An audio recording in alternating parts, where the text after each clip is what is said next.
Selamat malam semuanya. Balik lagi di Sinema Tengah Malam. Masih bareng gue Bimo dan gue Faris. Teman ngobrolin film tiap malam. Gila, kita baru aja selesai nonton apa is? Kita nonton Madam Web. Madam Web. Gila, ini adalah dari keluaran Sony ya. Iya betul. Yang tanggal 14 Februari sudah rilis di bioskop. Iya. Seluruh bioskop Indonesia.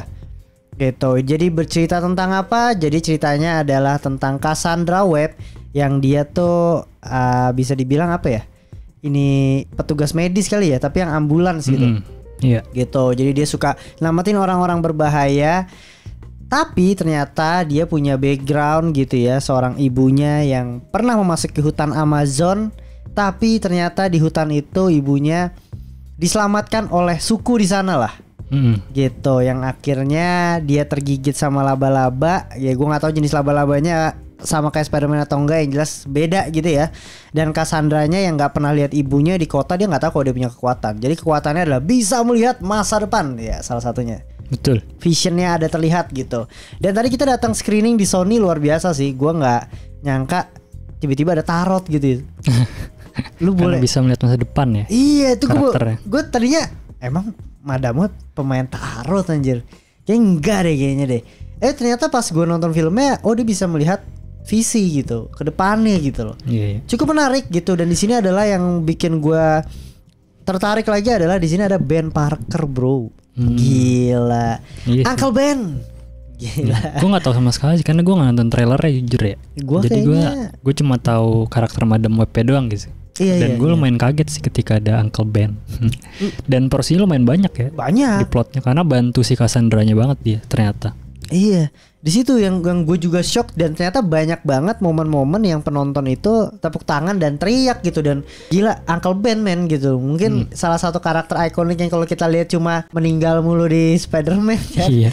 Di sini masih muda, ganteng masih gitu muda, loh. Masih belum nikah juga. Masih belum nikah, dan ternyata backgroundnya ini ambulans juga ya. Iya. Dia kerjanya gitu. Jadi sedikit kita dapat tahu lah karakter si Uncle Ben ini gitu. Cuma gimana nih first impression lu atau reaction lu ketika nonton nih, selesai nonton gitu? Seru sih kalau menurut gue ya. Karena gue jujur ekspektasi gue sangat rendah sih untuk film ini. Karena gue ngeliat trailernya, posternya itu gue awal kayak anjir kok kayak kurang bagus ya, kayak kurang minat gue nonton ini. Tapi ternyata setelah nonton seru sih menurut gue. Karena ini bukan seperti film superhero pada umumnya. Ketika gue nonton, karena karakter kayak si Cassandra, dan kan dia, jadi kalau film ini premisnya dia ingin melindungi tiga anak remaja lah ya, perempuan remaja yang akan menjadi Spider-Woman di masa depan. Dan dia diincar sama satu sosok villainnya namanya Ezekiel, pengen dibunuh gitu lah. Nah, ternyata si tiga anak kecil dan Cassandra ini tuh bisa dibilang kekuatannya nggak ada sama sekali lah. Cassandra cuma bisa ngeliat masa depan doang, jadi dia lebih ke mencegah gitu. Dan dia bener-bener nggak punya kekuatan, kayak nggak punya power apa jadi kuat, misalnya nonjoknya kenceng, bisa merangkak, dia nggak bisa sama sekali gitu. Dan itu mungkin freshnya di situ sih. Karena ini film superhero yang karakternya tidak punya kekuatan super. Ya paling kekuatannya cuma bisa melihat masa depan aja sih. Dan itu lumayan seru menurut gua, karena ya cukup beda. Jadi lu bener-bener gak bisa ngelawan si Ezekielnya, karena Ezekiel itu punya kekuatan super kan. Betul. Jadi si karakternya cuma bisa kabur aja dan cuma bisa mencegah. Itu lumayan seru sih, jadi kayak kejar-kejaran gitu. Jadi karena mungkin itu salah satunya yang ekspektasi gua rendah, karena gua malas aja gitu ngeliat cewek-cewek remaja jadi superhero, jadi kuat gitu tiba-tiba. Malas aja, tapi ternyata filmnya sangat berbeda gitu dari apa yang gue bayangkan, dan seru ternyata. Iya, dan gue juga baru tahu ya, ternyata si Spider-Man yang tadi Ezekiel itu disebutnya Spider-Man Last Stand gitu, atau dikenal sebagai Spider-Man Last Stand. Kayak The Last Stand beda deh. Ini gue ya baca di ininya, katanya di ininya The Last Stand soalnya Peter Parker juga, seinget gue. Iya, gue gak tahu deh itu dibilangnya Spider-Man Last Stand ya, gue gak tahu benar apa enggak. Tapi gue jujur gue di film ini ya, Madam Web, gue merasa seru ya, menyenangkan lah. Nontonnya gue menyenangkan gitu, mengikuti ininya gitu. Gue pikir kan bakal, wah udah deh karena gak ada Spider-Man, jadi kita timbulin action gitu. Ternyata dibangun lah pelan-pelan gitu ya.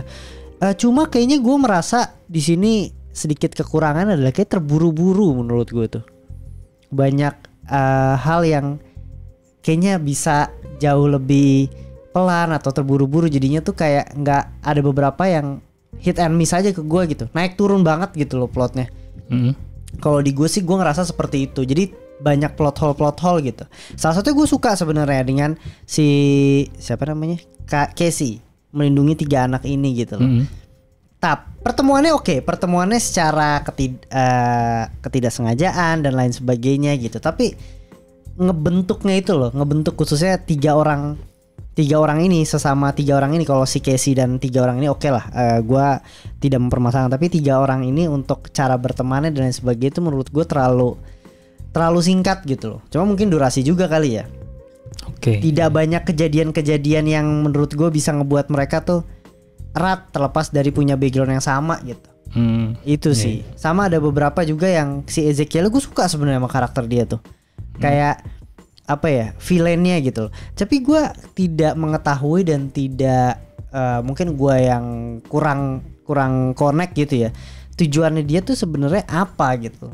Awalnya gitu. Bukan terlepas dari dia mengejar 3 anak ini ya. Itu sih sebenarnya.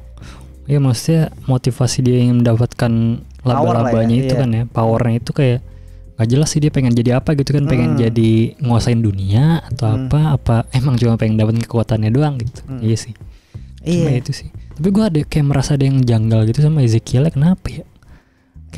Kayak setiap dia ngomong tuh kayak dubbingan gitu rasanya. Nggak tahu ya. Gue belum nyari juga sih di internet apakah di dubbing. Karena kayak gerakan mulutnya sama sama suara yang dihasilkan tuh kayak tidak sama gitu. Mungkin. Tapi ya itu dia sih. Padahal menurut gue nih, kita ngomongin bagusnya ya. Secara keseluruhan nih film punya premis yang gue suka gitu. Petualangannya tuh menarik gitu loh. Premisnya seru gitu loh. Apalagi menurut gue yang visionnya gitu ya. Itu seru bro. Gue suka loh penggambaran visionnya. Terus sama cara dia kayak apa ya, berimprovisasi untuk mengubah masa depan gitu ya. Itu seru sih menurut gue. Gue suka dan banget. Komedinya juga kocak menurut gue sih. Kayak beberapa komedinya. Si cewek-ceweknya 3 itu juga seru. Gue salah satu nilai plusnya itu sih, menempatkan si visionnya ini dipergunakannya seperti apa dan dikemasnya seperti apa tuh gue suka banget gitu. Sekarang kita pikir kayak, jadi kita tuh sama kayak karakternya, dimana ketika visionnya dikasih, kita tuh kayak bingung nih, vision apa bukan ya? Ini visionnya bukan. Kan itu karakternya asli juga seperti itu kan. Karena kan yang dia rasakan memang benar-benar membingungkan gitu kan. Kayak tiba-tiba kok ngulang lagi gitu-gitu. Keren sih kayak gitu. Jadi kita bisa masuk gitu ke dalam si karakternya Cassandra gitu ya. Ya itu sih. Tapi kalau seandainya ngomongin Ezekiel ya, gue juga suka sih sama ketika dia make kostumnya itu kayak anjir, keren gitu. Nah itu gue lagi sama kayak tadi yang lu bilang, kostumnya buat apa? Maksudnya apakah dia pengen jadi superhero apa? Karena awalnya dia juga biasa aja. Maksudnya pas deketinnya nggak pakai apa-apa ya. Iya makanya kayak apa cuma buat keren aja. Gue nggak paham sih dia itu sebenarnya villain apa-apa. Maksudnya dia bikin kostum effort ya. Kalau kita pikirin gitu. Dan buat apa kostumnya dia? Apa cuma pengen nyamain sama Spider-Man doang anjir. Tapi kalau lu sadar yang lu pikir dia tuh selalu nyeker, gue nggak tahu. Karena itu emang karakternya di komik, dia selalu nyeker. Tapi gue nggak tahu tuh. Itu desain Ezekiel di komik seperti itu, pakai jas, nyeker. Nah kostumnya itu gue nggak tahu dapat dari mana.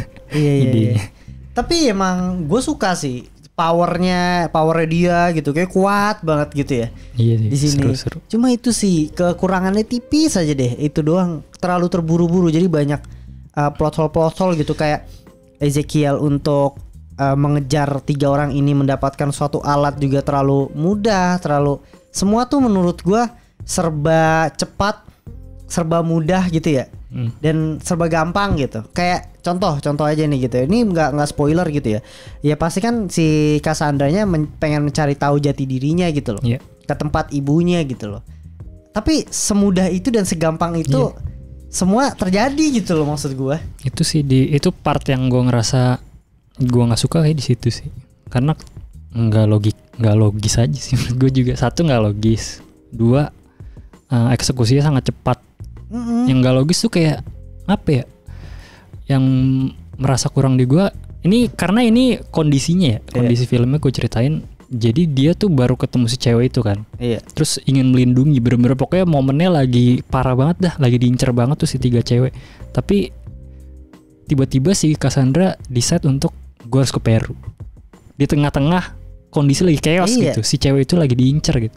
Gue harus ke Peru seminggu, lu tinggal di sini dulu sama Uncle Ben. Itu kayak nggak logis aja gitu. Orang lagi dalam bahaya, tapi lu berlibur ke Peru, meskipun nggak berlibur juga ya. Cuma aneh aja sih di situ, terus nyampe sana sukunya tiba-tiba udah pakai baju, udah modern. Iya. Itu gue nggak, jadi aneh aja gitu feelingnya. Gue juga, nah itu dia maksud gue yang apa punya cerita yang menarik, tapi gue entah kenapa, entah diburu-buruin, skripnya belum matang atau gimana, padahal tuh ceritanya menarik gitu loh. Flow-nya perjalanan kalau yang Peru itu gitu. Mungkin bukan keburu-buru ya, cuma ngambil keputusannya nggak tepat aja gitu ketika lu lagi naik nih plotnya ya, lagi seru banget gitu, lagi diincer banget, tiba-tiba dipatahin dengan berlibur ke Peru dulu. Gue tidur di situ part. Karena gue udah tahu part ini nggak akan penting. Jadi gue tidur di situ, pas dia udah kembali ke Amerika baru gue bangun lagi. Iya. Gue itu kalau gue lebih ke ini sih, kayaknya gue lumayan memperhatikan detail gitu ya. Ada beberapa detail-detail yang menurut gue tidak logis gitu loh. Tidak logis yang aduh sayang banget ya, tapi namanya juga detail ya, mungkin minor gitu ya, tapi gue cukup mengganggu dikit aja gitu. Kayak maksud gue dalam proses kejar-kejaran ini diinfokan pencurian gitu ya. Gue tidak merasakan urgensi dicarinya Cassandra dalam pencurian 3 anak ini gitu. Terus kedua adalah layaknya orang yang dicari gitu ya, itu mobil taksi udah bobrok, udah hancur gitu, tapi kayak maksud gue sampai ke Peru lah, sampai kemana si balik. Maksud gue simple thing sih sebenarnya, hal sekecil itu gue yang kayak aduh kenapa sih ini mobilnya mulu. Gue jadi nyadar, jadi kayak kenapa lu nggak menggunakan transportasi lain atau apalah gitu loh, maksud gue. Iya sih. Karena kan itu suatu hal yang ketika lu gunain mobil hancur aja, lu pasti ketilang polisi, itu bisa jadi masalah gitu loh, maksud gue. Iya. Itu ya, kalau secara logika sih memang kayak gitu sih ya. Cuma kalaupun diturutin, menurut gua akan menimbulkan tanda tanya baru dan problem baru sih. Pasti ke kitanya gitu. Jadi ya serba salah sebenarnya mereka ambil keputusan kayak gitu. Iya. Cuma ya kalau kita simpulkan ya, film ini menjadi sebuah film yang tapi menyenangkan. problemnya masih lumayan sama sih kayak film Sony pada umumnya. Di endingnya terburu-buru menurut gua. Iya. Kayak iya, anjir gua. Kalau menurut gue endingnya tuh kayak selalu deh, tiba-tiba tuh karakternya menemukan power baru gitu. Yang sebelumnya tidak pernah dilatih, tidak pernah, tiba-tiba nongol aja power baru. Mungkin sempat disebut doang gitu ya, cuma kayak lu belum latihan itu men, tapi tiba-tiba lu udah jago gitu. Itu sih. Padahal endingnya Venom gitu kan juga kayak gitu. Intens ya yang tadi ya. Gue lumayan menarik loh, lumayan seru banget sih itu. Dan menurut gue juga powernya keren.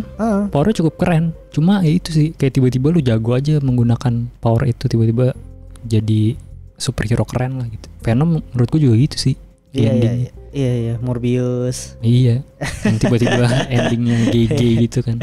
Iya. Tapi memang menurut gue sedikit kali terakhir kalau dari gue adalah memasukkan karakter atau cerita Uncle Ben, ada apa namanya, ibunya Peter Parker siapa? Mary gitu ya. Itu menjadi sebuah kejutan dan suatu hal yang menarik. Apa bumbu yang tepat menurut gue suka di situ. Jadi kayak memasukkan ya selipan cuma sebagai kita kayak wah gitu doang. Iya. Gue suka sih. Jadi nggak dibawa sebagai konflik utama, tapi sebagai percikan-percikan aja. Iya. Ya meskipun gue jadi kayak sedikit mikir sih, kayak orang-orang lebih hype ke mana? Oh iya. Ada keberadaan keluarga Parker daripada sequence-sequence-nya si Madam Web aja. Iya. Tapi berapa ya skor dari Luis? Gue 3 lah. Gue enjoy sih sebenarnya semuanya tuh, kayak dari jokes, action, terus kayak vision-visionnya ya, kecuali yang pas di Peru itu gue bener-bener. Iya, padahal itu menurut gue sebenarnya dah. Malah itu padahal sebenarnya di awal tuh udah ditis suatu hal yang penting Luis. Ya lu bakal balik. Iya, cuma gue kayak momen baliknya aja sih menurut gue kayak kurang tepat aja. Lu ketika lu harus harus melindungi anak ini, tapi lu malah balik ke situ sendirian untuk mencari itu kan. Ya mungkin ada cara yang lebih bagus sih harusnya sih. Iya betul. Gue juga 3/5. Kalian bisa langsung nonton aja ya di bioskop, udah ada 14 Februari ini udah tayang gitu. Madam Web gitu buat kalian yang pengen cari. Main lah ya, superhero baru. Iya, superhero baru. Iya, keren juga sih kekuatan. Sony kan villain gitu ya, anti-hero gitu. Atau Madam Web bro sekarang. Kekuatannya juga keren sih menurut gue. Bagus. Suka gue. Ya buat jadi tontonan bareng keluarga kalian gitu ya, dan lain sebagainya, bisa langsung aja ditonton. Dan buat kalian yang nonton bisa langsung tulis komentar ya. Jangan lupa like, subscribe sama komen, share juga video ini ke teman-teman kalian. Segitu aja dari Sinema Tengah Malam, sampai ketemu di episode berikutnya. Bye, selamat malam.